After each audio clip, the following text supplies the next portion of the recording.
você, tudo bem? Que a graça e a paz do Senhor Jesus esteja sobre a tua vida. Eu me chamo Dessan e você está no canal Meu Alvo é Cristo. Hoje, sábado, nós estamos partindo para a nossa leitura do terceiro tópico da lição 7. Estamos estudando a lição 7 durante toda essa semana, todos os dias, vídeos de segunda a sábado da leitura diária. Quinta, sexta e sábado nós estudamos os tópicos. Quinta-feira, tópico 1, sexta, o tópico 2 e sábado, o tópico 3. Então hoje nós estaremos finalizando o nosso estudo da lição de número 7 com a leitura e análise do tópico de número 3. A lição do primeiro trimestre é o verdadeiro pentecostalismo, a atualidade da doutrina bíblica sobre a atuação do Espírito Santo. Essa é a nossa lição do primeiro trimestre, né? Esse é o nosso tema do primeiro trimestre. E a lição de número 7 é cultuando a Deus com liberdade e reverência.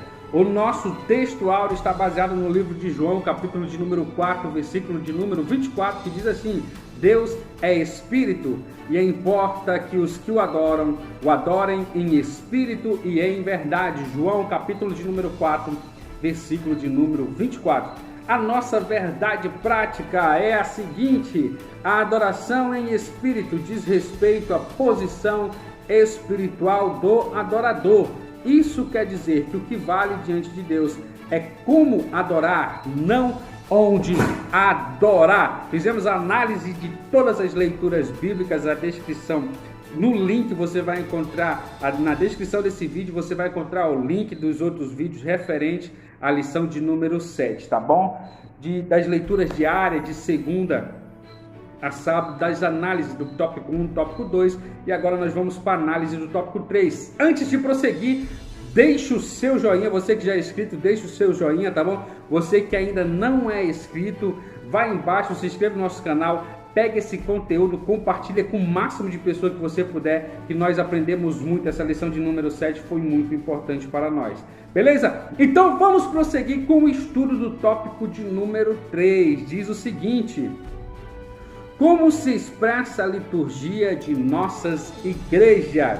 Então você que está nos acompanhando já sabe, né? Nós já falamos um pouco com relação à liturgia de nossas igrejas, nós vamos falar mais um pouco, tá bom, sobre isso. E não saia daí, assista esse vídeo até o final, porque no final eu tenho uma revelação bombástica para você com relação à adoração a Deus no nosso culto pentecostal.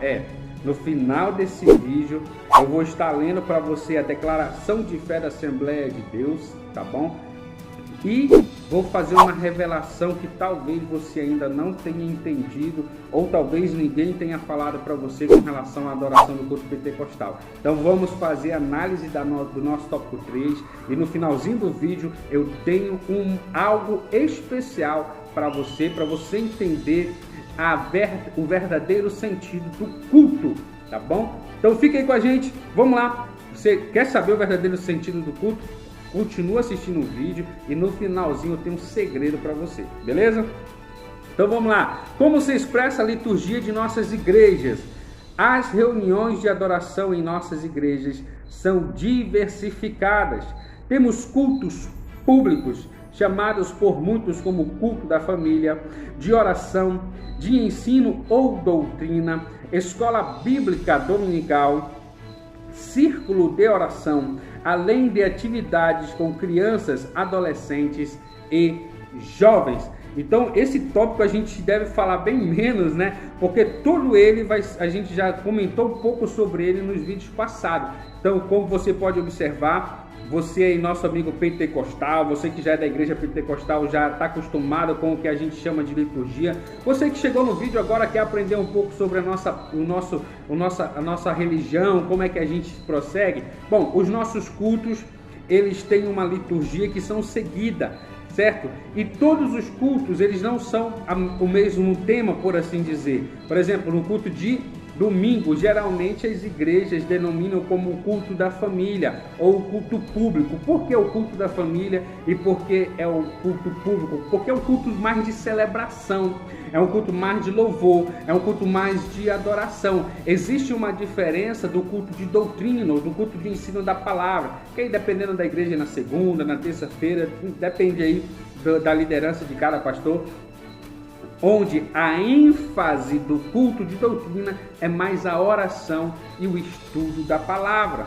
Entendeu? Então, no culto público é mais louvor, adoração. Claro que tem a palavra, sim, é necessário que a palavra tenha, mas se dá uma ênfase maior para a celebração, para o louvor, para a adoração.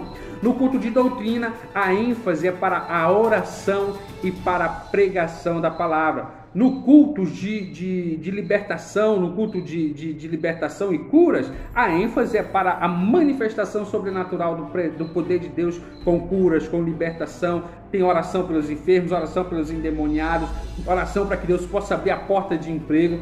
Então, as nossas liturgias, elas vão de acordo com o nosso culto, mas mesmo assim elas têm a tendência de seguir aquele padrãozinho. Qual é? Vamos iniciar o culto com oração, depois da oração tem o hino da harpa, depois do hino da harpa, leitura bíblica. Aqui na nossa igreja, depois da leitura tem oração de joelho, depois da oração de joelho aí dá-se a oportunidade aos irmãos. E aí a gente vai falar no próximo tópico, né, no subtópico com relação às nossas reuniões de adoração.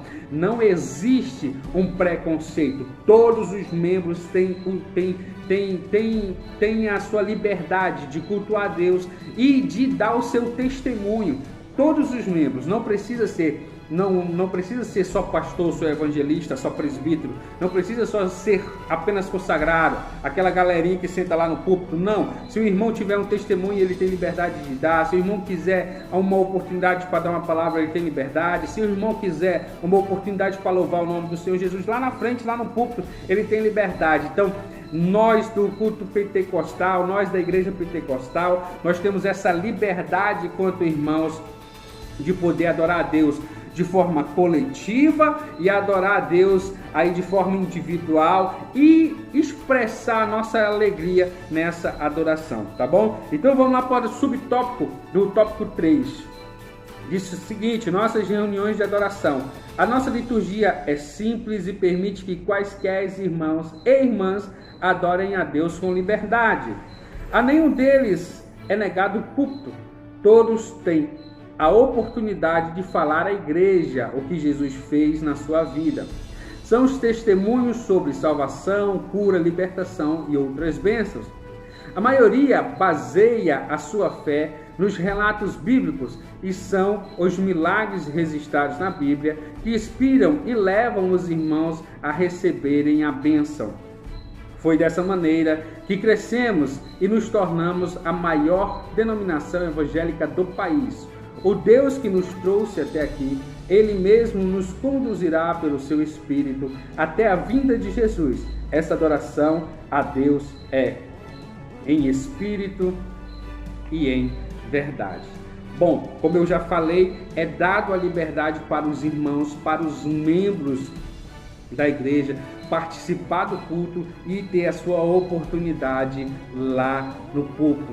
Mas não vá pensando você que é tipo assim, que nem nós temos falado, não é bagunçado, não é de qualquer jeito. Então você pode estar assistindo esse vídeo e imaginar, eu vou em qualquer igreja, eu vou pedir oportunidade, vou ter. Geralmente isso não acontece. Por que isso não acontece? Porque tem muita gente ruim, tem muita gente mal, tem muita gente aí que poderia se aproveitar dessa liberdade e bagunçar o culto. Então geralmente todos os irmãos têm a liberdade de dar o seu testemunho, de louvar o Senhor Jesus. Mas geralmente, se você chega num local e você é desconhecido, você tem que se apresentar, você tem que levar aí pelo menos uma carta de recomendação, você tem que se apresentar. Não é só chegar numa igreja e falar, ei, eu quero falar. Se você fizer isso, provavelmente o pastor vai pedir para a igreja que se silenciar e você vai poder falar. Provavelmente isso vai acontecer, porque isso faz parte da nossa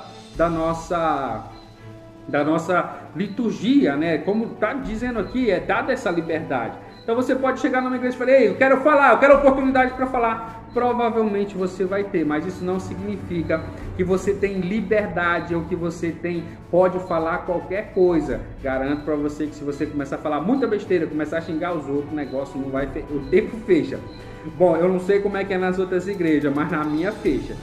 A pessoa tem liberdade para falar o que ela quiser, desde que não ofenda ninguém, desde que não xingue ninguém, desde que... Vocês estão entendendo? Nós temos, gente, Nós temos essa liberdade. O irmão às vezes fica, poxa, eu queria tanto. Tem irmãos que têm vontade de ter uma oportunidade e às vezes, como não pede, aí o pastor está fazendo aquela liturgia e acaba não dando oportunidade para o irmão. Bom, eu quero deixar isso aqui para você, tá bom? Fica com essa dica para você. Você que tem vontade de dar uma palavra, de cantar na igreja, é só pedir para o pastor. Pastor, antes do culto, durante o culto, chega lá, manda um recadinho. Pastor, eu gostaria de uma oportunidade para falar. Pastor, eu quero contar um testemunho. Pastor, eu quero cantar. Eu lhe garanto que se você fizer isso, você vai ter essa liberdade para falar o nome do Senhor Jesus. Eu fiz essa análise dizendo que se falar besteira o tempo fecha, porque tem muita gente hoje em dia, tem uns caras aí que são... Eu vou nem comentar, vou deixar para o próximo vídeo, né? Mas enfim, mas você que é irmão, você que é membro, você que é crente, que quiser uma oportunidade, nunca teve oportunidade na sua igreja, é só pedir. Peça, você tem direito, e a nossa religião, a nossa cultura, o nosso culto permite que todos os irmãos participem da adoração a Deus, contribuindo com o seu testemunho, contribuindo com a sua, contribuindo com o culto, aí com o seu testemunho, com o seu louvor, com sua palavra. Então aproveite, você, meu irmão, você, minha irmã, que nunca teve oportunidade. Aí, pastor, culto, olha, pastor, eu quero uma oportunidade aí, beleza? E aí, antes da gente passar para o próximo tópico, eu tenho que falar, nós estamos estudando a Escola Bíblica Dominical, a revista da Escola Bíblica Dominical, a lição de número 7, falando sobre o pentecostalismo, né, o verdadeiro pentecostalismo, e um dos nossos cultos importantes, na verdade, nós das igrejas pentecostais, nós temos dois cultos que são muito importantes. É claro que o culto de louvor e adoração é muito bom, mas os dois cultos importantes para nós é o culto de doutrina e a Escola Bíblica Dominical. Por quê? Porque é onde a gente estuda mais a palavra. Lembrando bem que no culto de doutrina e principalmente na Escola Bíblica Dominical, você tem a oportunidade de tirar suas dúvidas. Às vezes a gente lê, a linguagem da Bíblia é uma linguagem culta, às vezes a gente não entende, às vezes até uma linguagem simples a gente não entende, precisa de interpretação. Isso não é de hoje. A Bíblia nos conta aí que quando Jesus Cristo falava suas parábolas, muitas das vezes, praticamente em todas as vezes, ele tinha que explicar a parábola para os seus discípulos. Então isso significa o quê? Que nem sempre quando a gente lê a Bíblia a gente entende. Então onde é que eu vou tirar as dúvidas? É no culto de doutrina e na Escola Bíblica Dominical. Você está gostando do conteúdo? Deixa o seu like. Se você não é inscrito, se inscreva no canal e compartilhe esse conteúdo com mais pessoas aí para que Deus possa alcançar mais pessoas e a gente ter um entendimento legal. Então vamos para o subtópico de número 2, do tópico 3 da nossa lição de número 7, aqui, que fala sobre cultuando a Deus com liberdade e reverência. O subtópico de número 2 diz o seguinte: o culto pentecostal. Nossas reuniões coletivas de adoração apresentam as mesmas características dos cultos em Corinto. As manifestações nos cultos que o apóstolo menciona em 1 Coríntios, capítulo de número 14, são reais entre nós. Quando vos ajunteis, cada um de vós tem salmo, tem doutrina, tem revelação, tem língua, tem interpretação. Versículo de número 26. Nossos irmãos e irmãs entendem essa linguagem com facilidade, pois vivemos essa mesma experiência. São expressões espontâneas do Espírito Santo. Veja que nos versículos 27 e 30 a 32 do capítulo de número 14, o apóstolo está tratando de culto pentecostal e se refere aos dons de línguas, interpretação e profecia no culto. É muito comum o visitante sentir a presença de Deus em nossos cultos. É muito comum. O culto pentecostal, quando você vai à igreja, oferece o seu culto de forma real, o culto ele traz a presença de Deus através da pessoa do Espírito Santo. E a presença de Deus através da pessoa do Espírito Santo nos move a falar em línguas. A presença de Deus através da pessoa do Espírito Santo provoca a operação de milagres em nossas reuniões. É quando acontece a cura, é quando acontece a libertação, é quando acontece a porta aberta, é quando Deus responde a oração da mãe aflita, do pai, da criança, do adolescente, de todos que estão ali. Então aqui no comentário ele termina dizendo, é muito comum que o visitante sinta a presença de Deus lá nas nossas reuniões. Às vezes o visitante chega lá e sente um arrepio na pele, sente aquela sensação de alegria, ele não sabe identificar porque ele entrou triste, no meio do culto ele está alegre, ele entrou triste, no meio do culto ele está feliz, aquela sensação assim de arrepio, é o Espírito Santo. Então ele sente a presença do Espírito Santo. O Espírito Santo é real.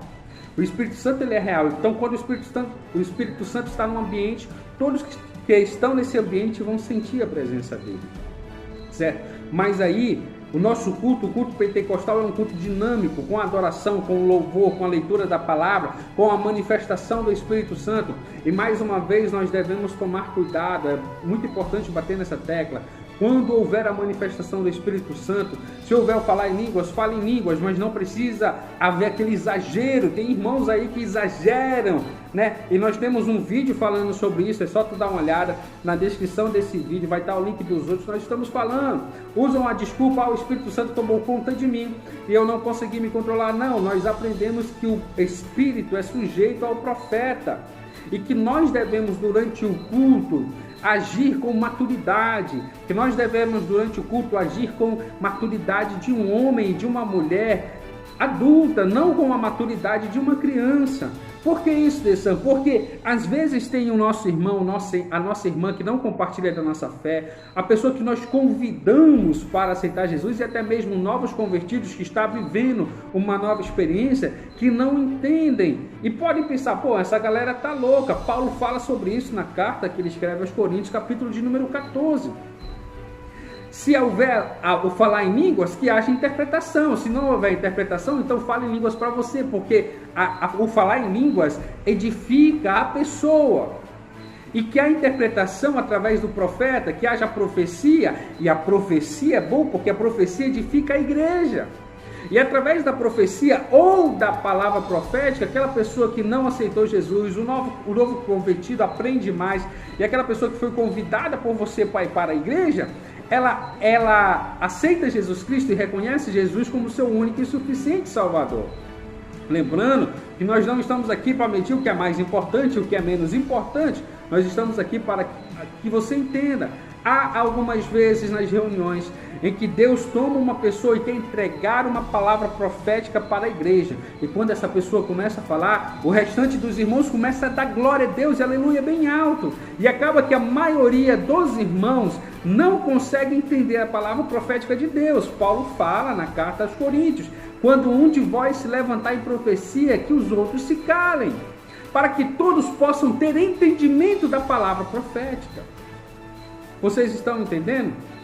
É muito importante você entender que o nosso culto, embora ele te dê liberdade de adorar a Deus, existem alguns momentos que você tem que adorar a Deus, cultuar a Deus com a sabedoria de uma pessoa adulta, não como uma criança. Você tem que ter esse entendimento, porque senão você convida a pessoa para ir para a igreja, ela vai para a igreja, mas ela não confessa Jesus como Salvador porque ela não entendeu o que aconteceu no culto.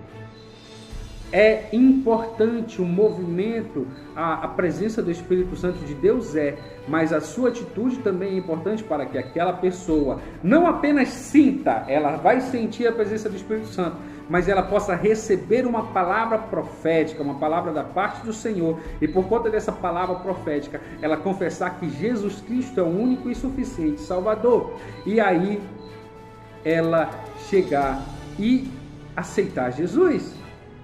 Amém? Então nós vamos entrar na nossa conclusão. O que precisamos saber, não saia daí, tá? Nós já estamos terminando a conclusão. Eu vou ler para você a nossa declaração de fé, a declaração de fé das Assembleias de Deus, tá bom? E também eu quero te falar o segredo com relação ao culto pentecostal que talvez você ainda não saiba. Então não saia daí. Conclusão. O que precisamos saber é que o Novo Testamento não estabelece forma litúrgica de adoração, porque parece não ter sido essa a preocupação do Espírito Santo. Que os nossos cultos sejam dinâmicos e espontâneos em nome de Jesus. Com a espontaneidade e reverência, nós não somos espectadores do culto, como num teatro ou cinema. Antes, participamos deles com cânticos congregacionais, corais, conjuntos e grupos de louvores, dando glória a Deus e aleluia. Então nós aprendemos aqui na lição de número 7, cultuando a Deus com liberdade e reverência, que nós devemos ter reverência na casa do Senhor no momento do nosso culto, mas também que nós temos liberdade para adorá-lo a Ele. Nós aprendemos que o centro do culto, o centro do nosso culto é Jesus, é a pregação do Evangelho, a pregação do Evangelho da salvação. A pregação é Jesus, o centro do nosso culto é Jesus para a glorificação de Deus, através da presença do Espírito Santo. Não há uma separação na Santíssima Trindade, certo? Então, que nós possamos cultuar a Deus com nossa liberdade que nós temos, mas também que nós possamos cultuar a Deus com reverência na palavra, com reverência no culto, e que nós possamos adorar o nome do Senhor Jesus Cristo de Nazaré. E aí as perguntas para nós refletirmos, né? O que queremos dizer com a expressão culto pentecostal? A expressão culto pentecostal, essa expressão é dada para nosso culto, para o culto das igrejas pentecostais. Aí eu vou puxar a sardinha para a Assembleia de Deus, para o culto das Assembleias de Deus, culto das igrejas pentecostais. Então a expressão culto pentecostal é o que quer dizer a expressão do culto, a nossa liturgia, referente à nossa liturgia, a forma de como acontece o nosso culto, a forma de como nós adoramos a Deus. Qual o momento mais sublime na vida humana? A adoração a Deus é o momento mais sublime na vida humana, significa essencialmente reconhecimento e celebração e exaltação da majestade divina. Então, no momento que você está adorando a Deus, esse é o momento mais sublime da sua vida. Quando você está reconhecendo a soberania, quando você está reconhecendo a majestade, quando você está reconhecendo Deus como seu Senhor e Salvador, esse é um momento muito importante. Não pense você que ir para a igreja adorar a Deus é insignificante, que não é. Lembrando que quando você dá glória a Deus, essa glória é refletida de volta com bênção, com a presença do Espírito Santo. E galera, quando o Espírito Santo se faz presente, quando Deus se faz presente em nossa reunião, não existe doença, não existe tribulação, não existe luta, não existe gigante, não existe muralha, não existe nada que possa impedir você de receber a bênção de Deus, a glória de Deus. Então, no momento que você está adorando a Deus, no momento que você está cultuando a Deus, pode ter certeza, esse é o momento mais sublime da sua vida. Quem é o centro da nossa adoração? Nós já falamos, é Jesus Cristo, né? Jesus Cristo é o centro da nossa adoração e a mensagem pregada pelas Assembleias de Deus é essa. Jesus Cristo como nosso único e suficiente Salvador, que através dele nós recebemos o direito, né, de ir até o céu. Através dele nós recebemos o direito da salvação. Então Jesus Cristo é o centro do nosso culto. Jesus Cristo é o centro da nossa adoração para a glorificação de Deus através da pessoa do Espírito Santo. O que a exortação paulina, a comunidade de Corinto, nos ensina sobre o culto? Você sabe? Já sabe sim, com certeza, né? Que o culto não era entediante, nem consistia num pregador falando para um rebanho atento e silencioso, pois havia uma interação dinâmica de compartilhar e receber. Não, o culto de Corinto, não só o culto de Corinto, mas o nosso culto ele é dinâmico, onde o pregador fala e nós estamos dando aqui glória a Deus, nós estamos dando aleluia, e quando está cantando o corinho da harpa, nós estamos cantando junto, quando está cantando hinos de celebração, nós estamos cantando junto. Então é um culto dinâmico, não é um teatro, onde a gente está vendo uma cena e fica estagnado. Não, a gente participa do culto, a gente faz parte do culto, a gente oferece a Deus o nosso culto. Como é a nossa liturgia ela é bem simples e permite que qualquer irmão ou irmã adore a Deus com liberdade. Que Deus possa abençoar a tua vida em nome de Jesus Cristo de Nazaré. Agora vai para você o segredo. O nosso culto a Deus ele não pode ser resumido apenas em reuniões nas igrejas e na nossa casa, em grupos familiares. Se você é pentecostal, você tem que cultuar a Deus com o seu modo de vida. Nós aprendemos nas lições diárias, nós aprendemos nas leituras diárias que nós devemos manter um nível de espiritualidade, um nível de santidade, para que quando nós estivermos oferecendo o nosso culto, Deus possa receber o nosso culto. Existem algumas coisas que nós devemos tomar cuidado no momento de adorar o Senhor Jesus. E essas coisas, elas é durante a adoração, ou seja, durante a realização do culto e depois, a forma como você se apresenta para a sociedade, na sua escola, no seu trabalho, com os seus amigos, na sua família, ela vai determinar se você é um verdadeiro adorador ou não.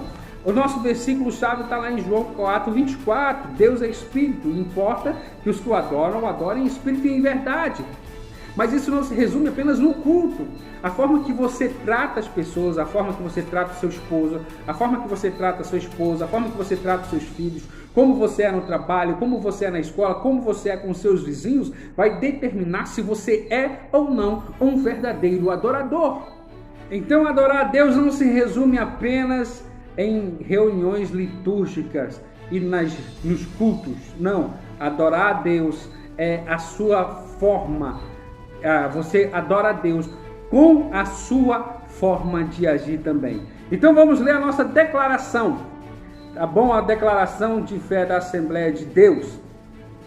A adoração individual. Nós adoramos a Deus como crentes individualmente em todo o tempo. A hora vem, e agora é, em que os verdadeiros adoradores adorarão o Pai em espírito e em verdade, porque o Pai procura a tais que assim o adoram. Ensinamos que a verdadeira adoração é aquela que nasce no coração e expressa com obediência a vontade de Deus, sendo percebida pelo testemunho individual que glorifica o Senhor da igreja. Negamos que a adoração é a espiritualidade de alguém e possam ser medidas, percebidas ou avaliadas exclusivamente pelo exercício dos seus dons espirituais. Ensinamos que a adoração é uma atividade espiritual e precisa ser efetuada pelo poder e fruto do Espírito Santo, na forma do caráter cristão, na vida do adorador.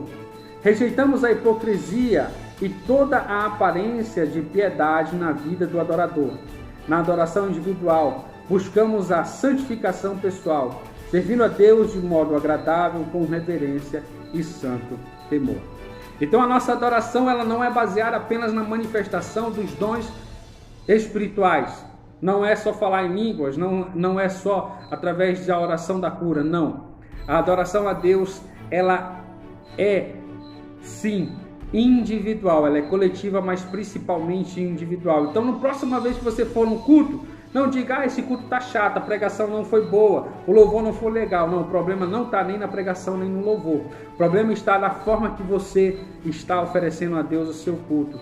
E sim, o fato de você pregar, o fato de você falar em línguas estranhas não te determina como adorador. Porque você prega, você fala em línguas estranhas, mas você bate na mulher, você maltrata os seus filhos, você fuma escondido, você bebe escondido, você faz coisas que não agradam a Deus, então você não é adorador. Não é só porque você prega, porque você fala em línguas, que você é adorador, você não é. O que vai te determinar como verdadeiro adorador são as tuas atitudes individuais como cristão.